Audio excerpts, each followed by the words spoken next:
Hi everyone. So happy Money Monday. Um, if you saw the teaser, today's Money Monday is about knowing your numbers, and I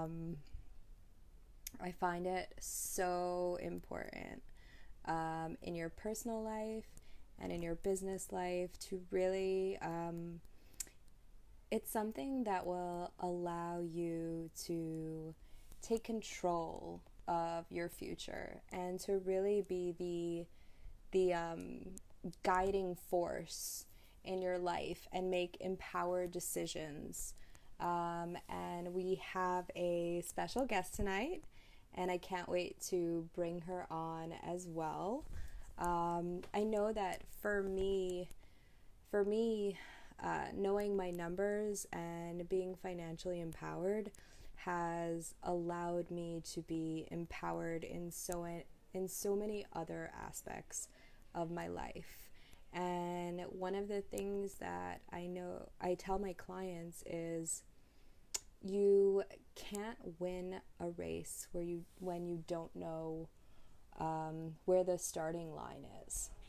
Like, you need to know where you stand in order to improve, in order to allow you to go forward, um, in order to really make the changes, the improvements in your life that you want. And knowing your numbers will, in essence, allow you to start to live the life that you desire, because it will empower you to make decisions about where and how you spend your money.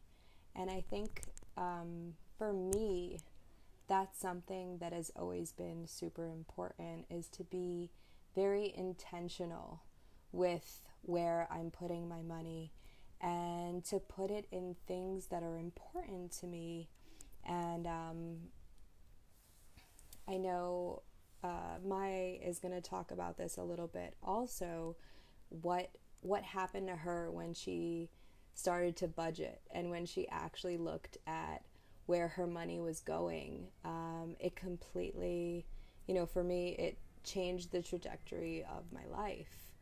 Um, I was able to start a business. I've been able to buy my condo. I've been able to take vacations. I've been able to, you know, buy scuba gear. I really focus on the things that make me happy, on the experiences that I want. Um, you know, Even just on a smaller scale, knowing my numbers allowed me to travel South America for 6 months by myself with a backpack, all on money that I had saved up um, from working as a waitress. Like, I was 19 and I knew my numbers, and when I was 17, I was able to buy my first car because I knew my numbers, and that was what it was important to me at that moment.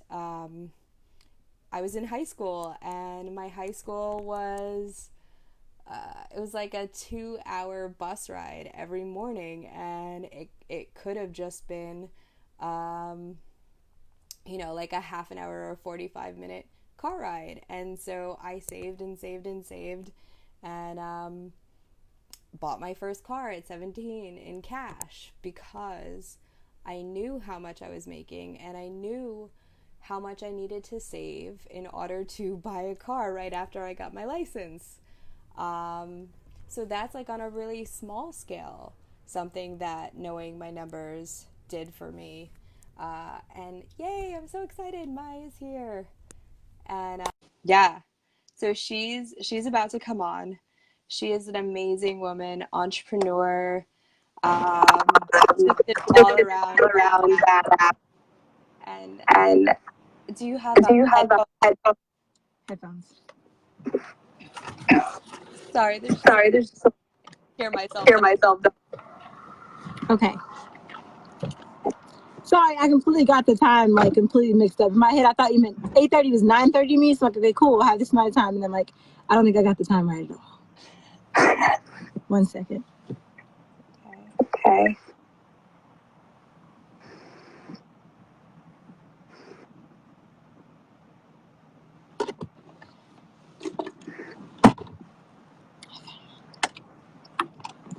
I think he's in the trunk looking for them.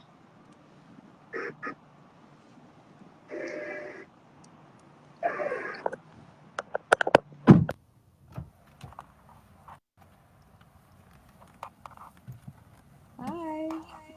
Hi. 1 second. I'm gonna have to read you.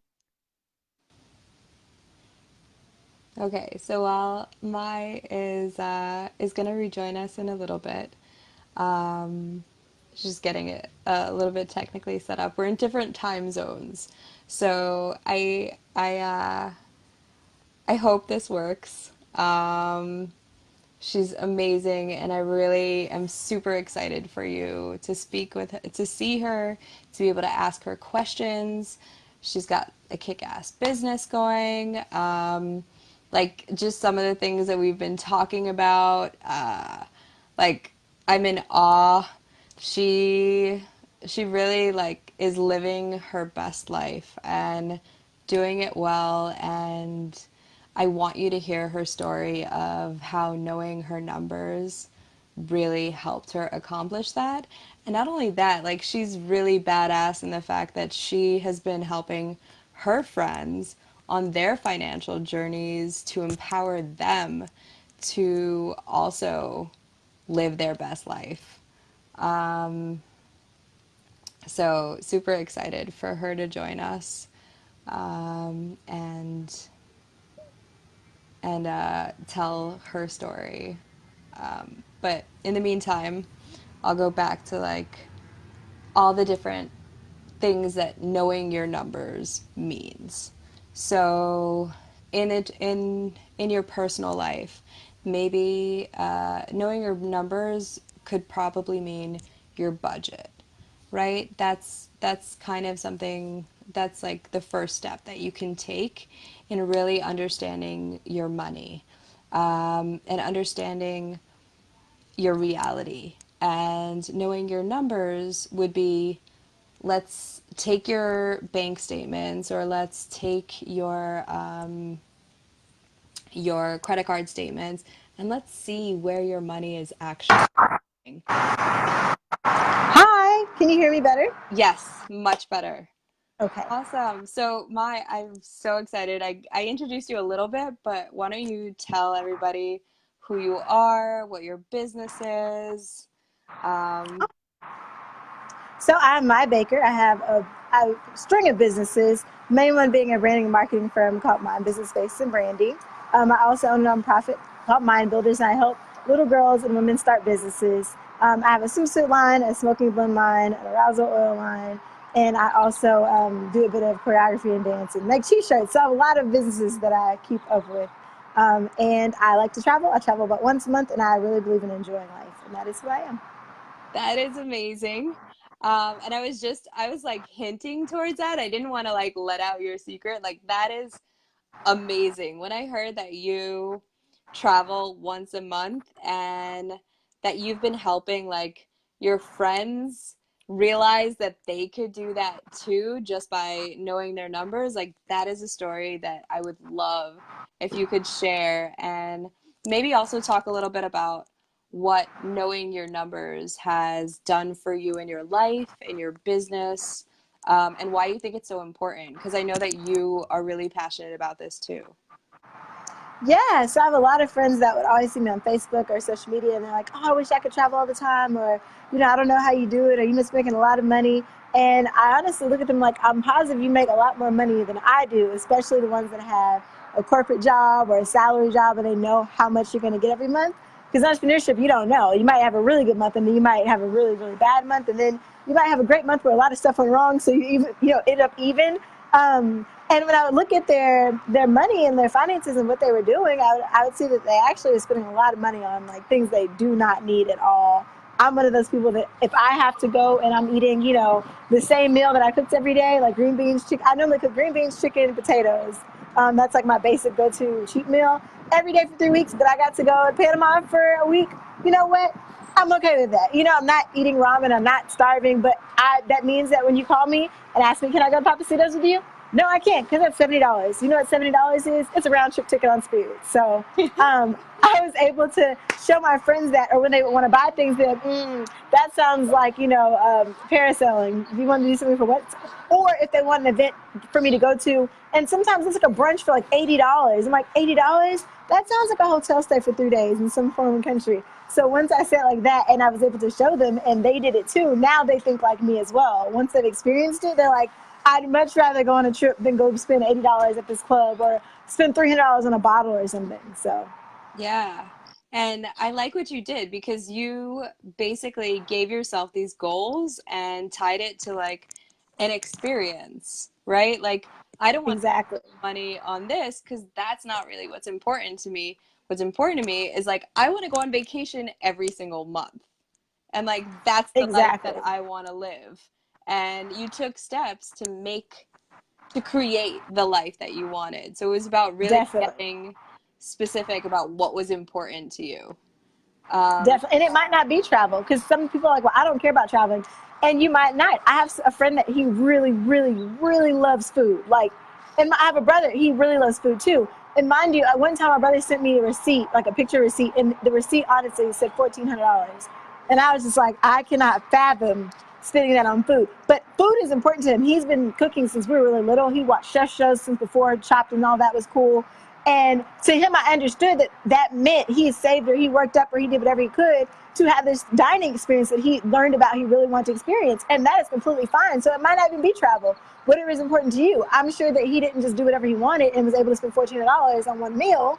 I'm sure he had to set out goals and plan. And a lot of the time it just takes looking at where your money is going and tracking every dollar, because if you take a look at it, you probably spend a lot of money on stuff that if somebody say, hey, you can have this trip you wanted or this meal you wanted if you give up these things, you'd probably be like, yeah, sure, I don't care.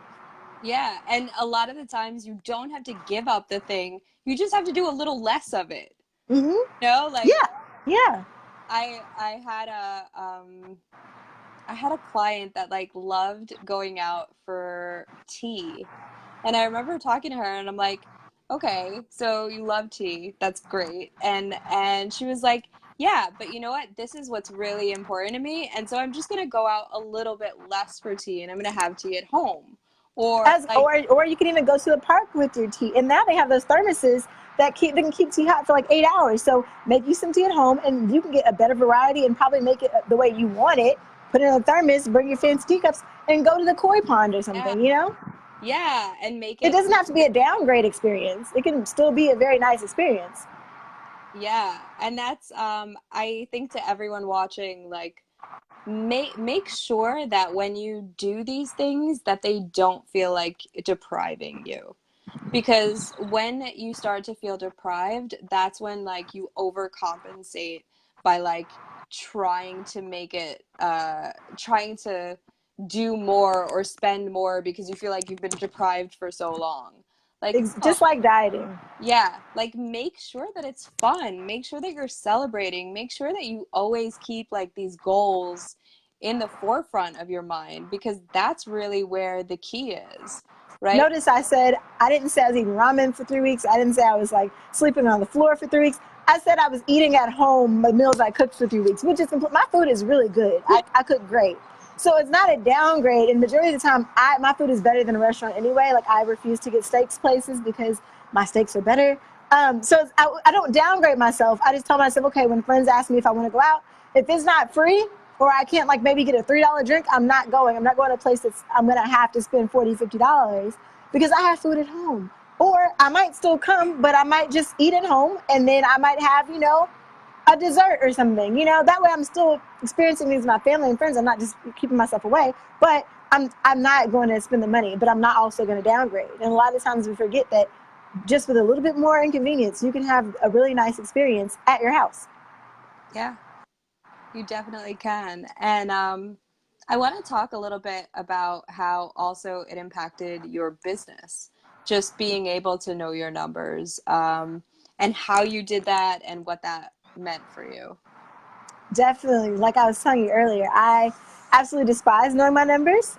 It makes me very anxious. I get a lot of anxiety when I have to think about what's coming in and what's going out and what I have to pay for later and all those things. I get really, really frustrated. Like I got to, I can't. I feel like there's a weight on my chest. And previously, before when I was working my corporate job, I would just give my husband a check and be like, "Hey, can you just do what you do with it, pay the bills, and take care of things?" And I know it's enough to cover it. I don't even want to know the specifics of how much or when or wherever. And he would be like, I mean, it's not even bad. Like, we're fine. Like, why don't you want to know? I just don't want to know. I don't care. Which is not very responsible. And he would tell me all the time, it's not very responsible.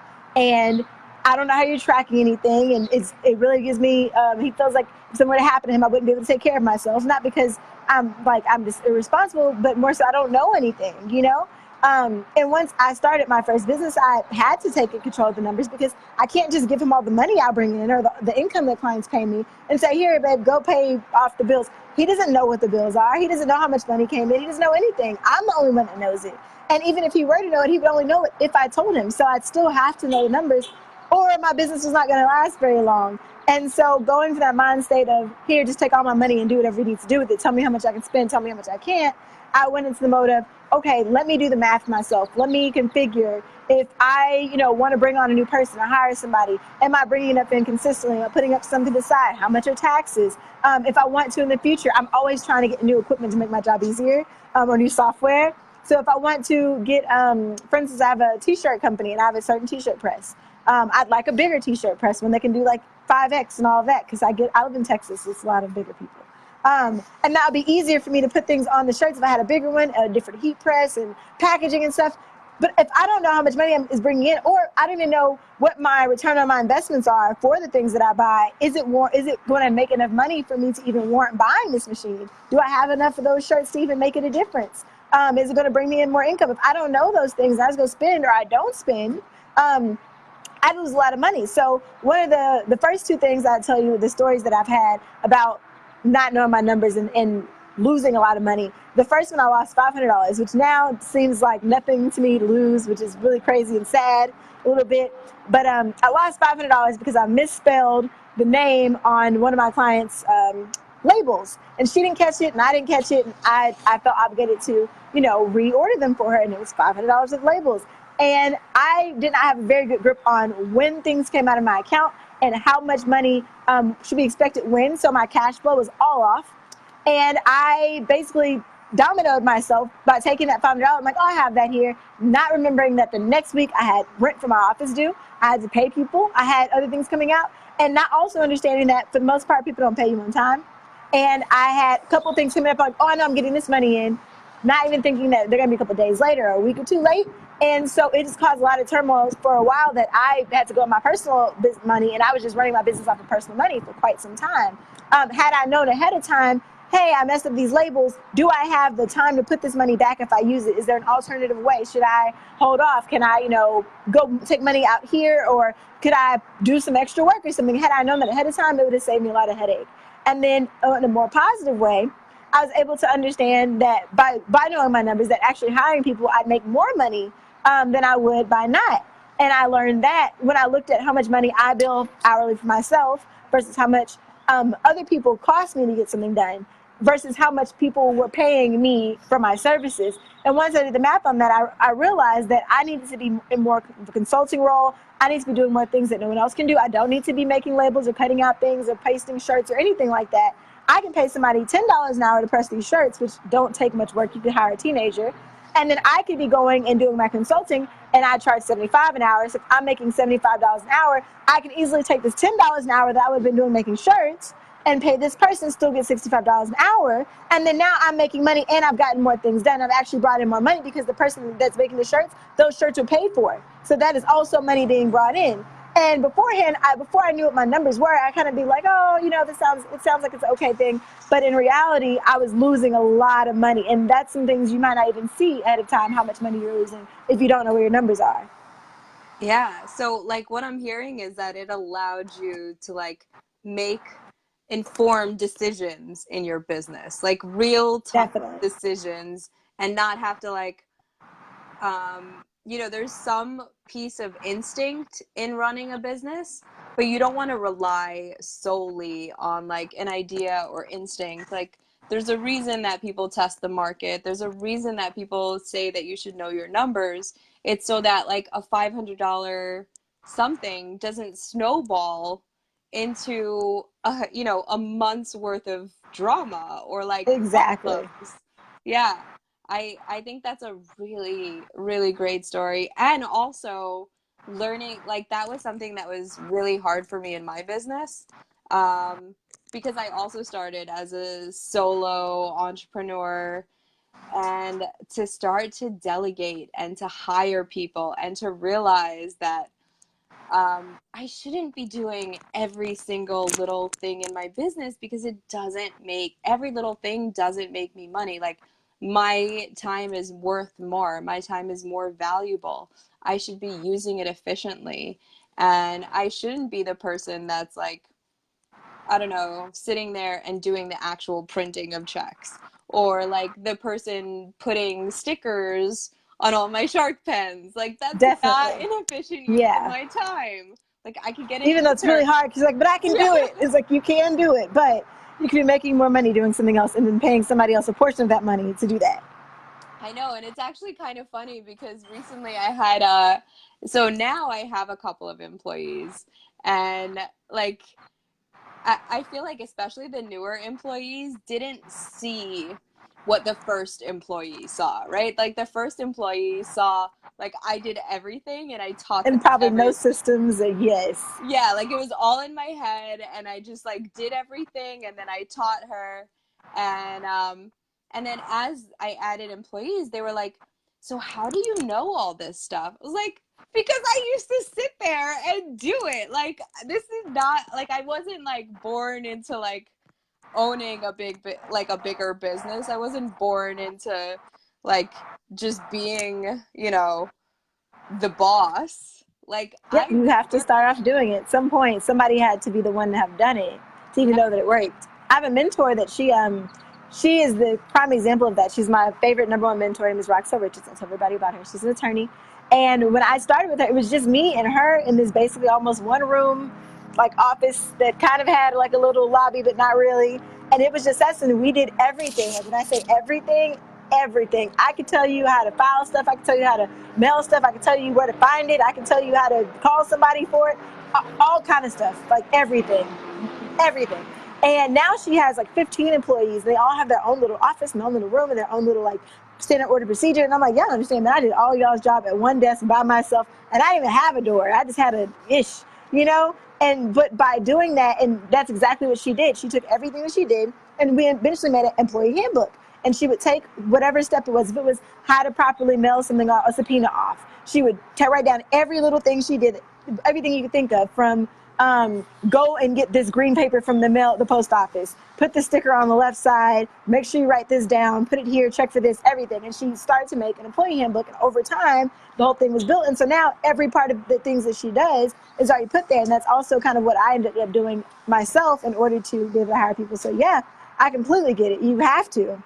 Yeah, and that's the way that you grow, right? Like you have to be able to know also that number. Like what is your time worth, and where is it important for you to be spending your time? Because what is going to make the most money for you? Like is it you spending time doing this job, or is it you paying somebody else to do it? You know?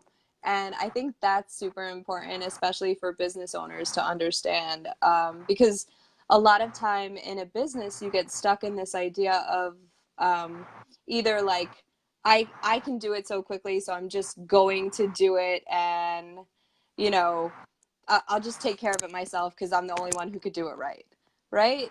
Like we have that, and that is can hurt you because like that's not necessarily the most efficient use of your time. That's Even if not you're not the best person to do it, which really is hard for me right. to get to. Sometimes I'm like, it would have been just done so much better if I could do it. And I've really just had to let go and be like, it's still a very good product. It's still very acceptable. Could you have done it better? Yes. But could you have done it? No, because you wouldn't have had time and it still be waiting somewhere. So I completely agree. And then also knowing your number on how much time it takes you to do something and being accurate about it. And that's something that I really had to struggle with.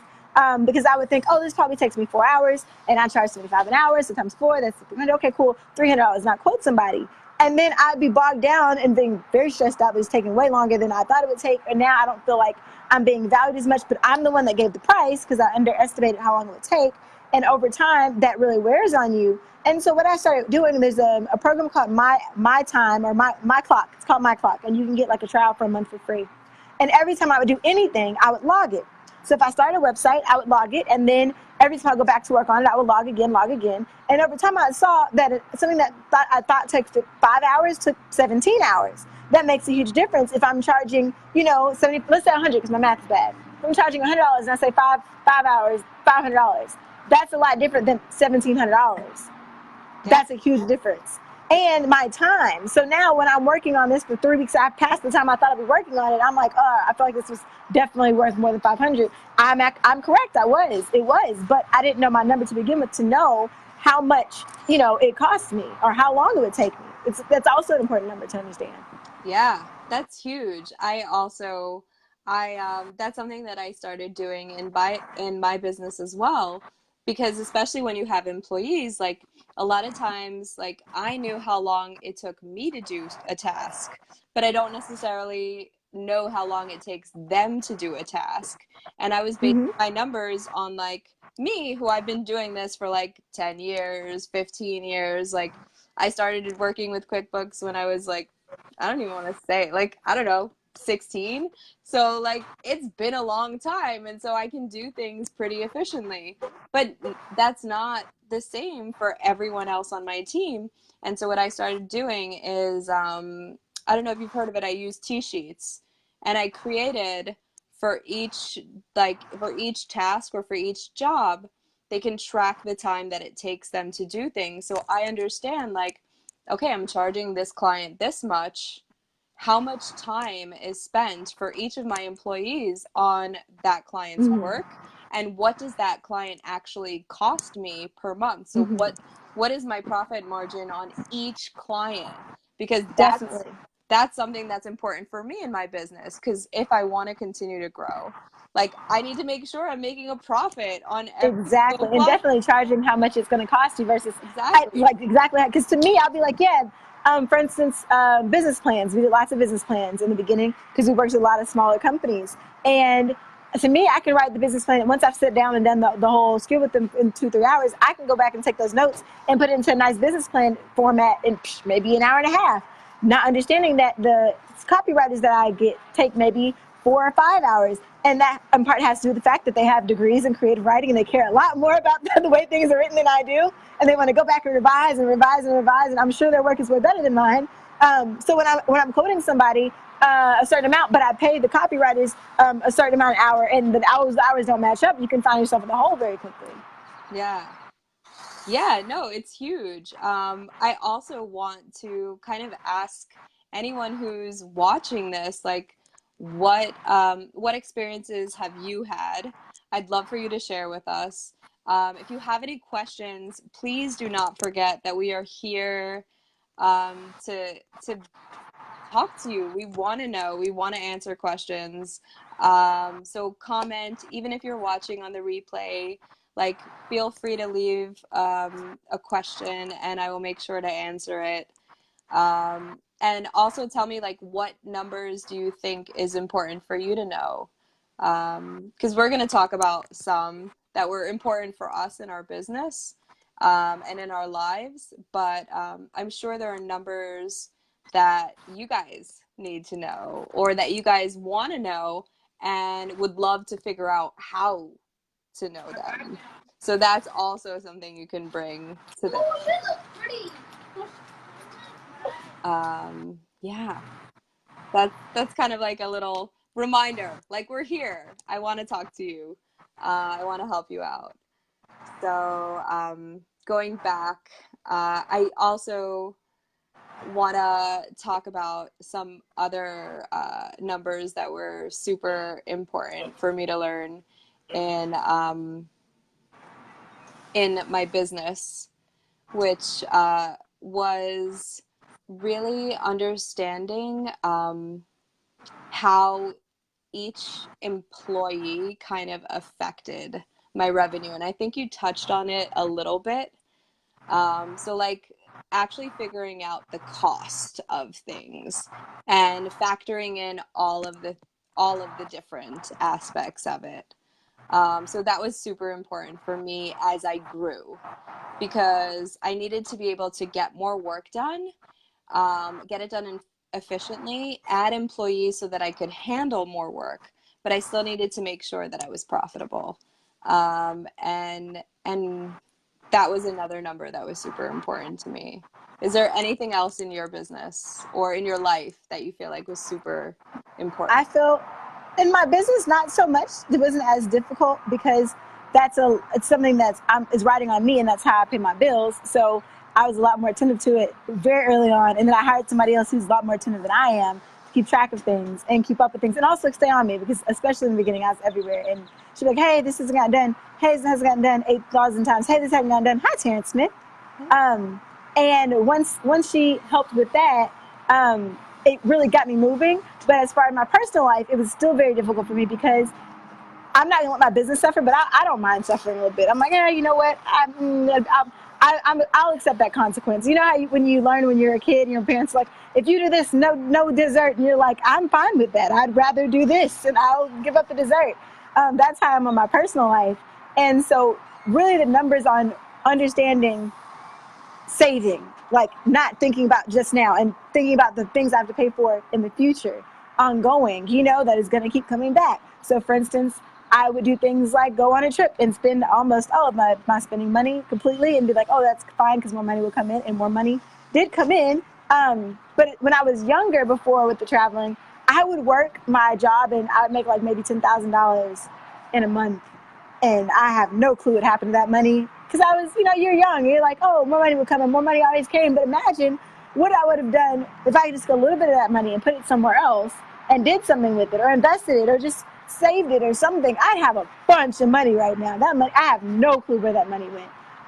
And as I've gotten older, I've gotten better about that and better about putting something to the side or saving something for a rainy day. But understanding how much money you would need for a rainy day is very important by Yeah. understanding how much you actually spend and being very reasonable and honest with yourself about how much you spend and where you're spending it. So if you're like, oh, I can live off $200 a week, can you? Have you tried? Have you seen what you buy? Would you be able to keep up with that?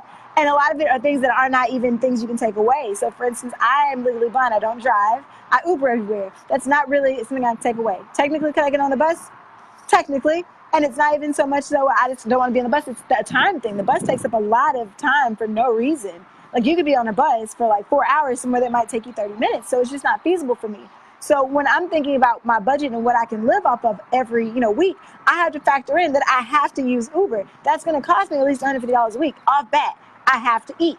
Even if I ate something that is, really inexpensive. I can't live off ramen because I'm a creative, like artist. My work is a lot of creativity. My brain needs to function. I need nutrients for that. I cannot live off of sodium and crap. You know what I mean? I can't eat junk food. So being honest with myself about how much money I'm going to need for the next 3 weeks is a key factor. So when I'm saying I'm going to go vacation, I don't mind suffering for 3 weeks. That means living on my bare necessity amount of money and understanding what that actually is. I cannot say $100. I'm sure someone can live on $100. I cannot live on $100 and be efficient in my business, in my life, and in my daily activities. So knowing that number is really important and being honest with yourself. Yeah.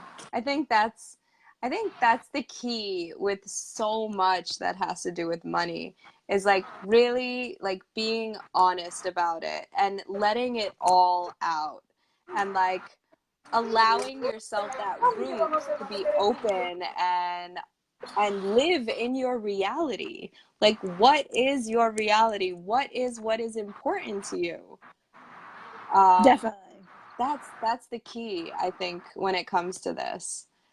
And I'm gonna cut this a little bit short just because so every month I have this meeting, and it's super important to me.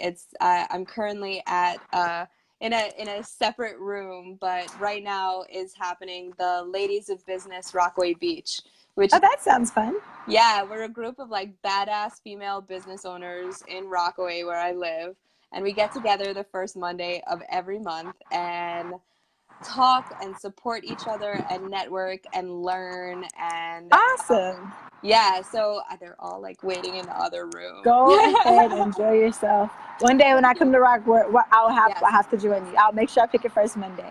pick the first Monday. Come during the summer because we'll do like a whole beach day. It's so Oh, much there's a fun. beach? Is it a Oh real my God. beach? Yeah, this is like Oh, yay. the beach, well, the beach of New York City. Like I Okay. consider it the only real awesome beach of I New didn't York know there City. was a beach in New York City, so I'm learning something today. Yeah, it's a little cute surfer town. So much fun here in the summer. So definitely come and experience Rockaway. And it's really fun and really cute here. And we have like a thriving female business owner scene. It's pretty Awesome. amazing, and we love support. Yay. Okay. She's from Rockaway, I think. Oh, hi. Yes. Yes, Rockaway Hi, is Krishanda. yeah, Rockaway is awesome. I'm really happy that I found this group, and it's been such a huge part of my life for like the last like 2.5, 3 years. So it's really important to me also to just support my community, other business owners, Rockaway in general. So I love these meetings every month. Um, Hi, Krishanda. hi, I feel That's one of bad. my masterminds. No, it's okay. I feel bad like that. Hi, everybody is now coming. And like I'm signing off. It's But okay. I'm so happy that you were able to join us. Like Yes, thank you for you're having me. amazing. I love all of your stories. Thank you so much for opening up and sharing um, with everybody your money stories and how important it was for you to get to learn your numbers and kind of like imparting that you really can live live that life. Definitely. Also, how do people get in touch with you if they want to speak to you directly, if they want to buy a t-shirt? So all of actually the t-shirt business, it's the custom t-shirt business, so they can put whatever they want on t-shirts, custom Ooh, t-shirts. okay. I don't have any special cool t-shirts just yet, Mhm. but they can find me at Myishola. It's MYISHOLA, and that's on all my social media platforms. Hi, Mrs. Wagner. All my social media platforms. And you can just, reach out to me. And I love helping people. I love talking to people. And I also have a mentorship program called Masterminds. And I help small business owners to grow and just push them past where they think they can do things. Not so much on finances. I'm terrible at math. Don't ask me about that. But as far as just being doers and helping you move along with your goals, I'm all about that as well. That's awesome. Thank you so much again for being here. It was a pleasure. Um, Also, I just want to remind everybody, we have like, Thank you, Terrence. oh, thank you, Terrence. We have, for me, I'm going to DragCon LA in just a few short weeks. So like oh my God, it's less than 20 days. I'm leaving on the 23rd. DragCon is the 24th. I mean, the 24th through the 26th. I'm so excited for it. So if anyone is in LA or is going to be in LA during that time, reach out to me. If you know any amazing drag queens, I want to meet them. So please tell them about me, invite them to my booth, or just let me know how to reach them and I will contact them. I'm super excited for that, and I'll share a little bit more about that later in the group. Please continue if you have any questions and you're watching this on the replay, put them in the comments and we will answer them. And I'm so happy for all of you joining us. And have a great night. Have a great night, guys. Thanks. Bye. Bye.